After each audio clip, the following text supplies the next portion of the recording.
ಅಧಿಕಾರಕ್ಕೆ ಬಂದು 6 ತಿಂಗಳಾಗಿದೆ. ನೀವು ಕಾರ್ಯಕರ್ತರಿಗೆ ಯಾವಾಗ ಅಧಿಕಾರ ನೀಡ್ತೀರಾ? ನಿಗಮ ಮಂಡಳಿಗೆ ಯಾವಾಗ ಅಧ್ಯಕ್ಷರನ್ನ ನೇಮಕ ಮಾಡ್ತೀರಾ?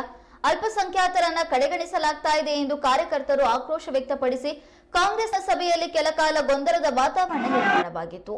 ಪ್ರಭಾಕರ್ ಭಟ್ ವಿಚಾರದಲ್ಲೂ ಸರ್ಕಾರ ಸರಿಯಾದ ನಿರ್ಧಾರ ತೆಗೆದುಕೊಂಡಿಲ್ಲ ಎಂದು ಸಚಿವ ಮಧು ಬಂಗಾರಪ್ಪ, ಶರಣಪ್ರಕಾಶ್ ಪಾಟೀಲ್, ಸುಧಾಕರ್ ಅವರ ಸಮ್ಮುಖದಲ್ಲೇ ತರಾಟೆಗೆ ತೆಗೆದುಕೊಂಡರು. ಕಾಂಗ್ರೆಸ್ ಕಚೇರಿಯಲ್ಲಿ ಯುವ ನಿಧಿಗೆ ಸಂಬಂಧಪಟ್ಟಂತೆ ಪೂರ್ವಭಾವಿ ಸಭೆಯನ್ನು ನಡೆಸಲಾಯಿತು. ಈ ಸಭೆಯಲ್ಲಿಯೇ ಕಾರ್ಯಕರ್ತರು ತಮ್ಮ ಆಕ್ರೋಶವನ್ನ ಹೊರಹಾಕಿದ್ರು.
ಇಂದು ಶಿವಮೊಗ್ಗದಲ್ಲಿ ಸಚಿವ ಮಧು ಬಂಗಾರಪ್ಪ, ಶರಣಪ್ರಕಾಶ್ ಪಾಟೀಲ್ ಹಾಗೂ ಸುಧಾಕರ್ ಅವರು ಕಾಂಗ್ರೆಸ್ನ ಸಭೆಯನ್ನ ನಡೆಸಿದ್ರು. ಈ ಸಭೆಯಲ್ಲಿ ಕೆಲಕಾಲ ಗೊಂದಲದ ವಾತಾವರಣ ನಿರ್ಮಾಣವಾಗಿತ್ತು.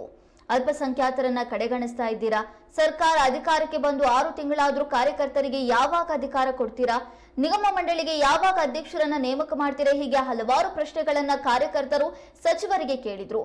ಇಲ್ಲಿ ಕೆಲಕಾಲ ಗೊಂದಲಮಯ ವಾತಾವರಣ ನಿರ್ಮಾಣವಾಗಿದ್ದು, ಸಚಿವರ ಮಧ್ಯೆ ಕಾರ್ಯಕರ್ತರು ಸಚಿವರನ್ನ ತರಾಟೆಗೆ ತೆಗೆದುಕೊಂಡಂತ ಸಂದರ್ಭ ನಡೆಯಿತು. ಕಾಂಗ್ರೆಸ್ನ ಕಚೇರಿಯಲ್ಲಿ ಯುವ ನಿಧಿಗೆ ಸಂಬಂಧಪಟ್ಟಂತೆ ಪೂರ್ವಭಾವಿ ಸಭೆಯನ್ನು ನಡೆಸಲಾಯಿತು. ಈ ಸಭೆಯಲ್ಲಿಯೇ ಕಾರ್ಯಕರ್ತರು ತಮ್ಮ ಆಕ್ರೋಶವನ್ನ ಹೊರಹಾಕಿದ್ರು.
Thank you.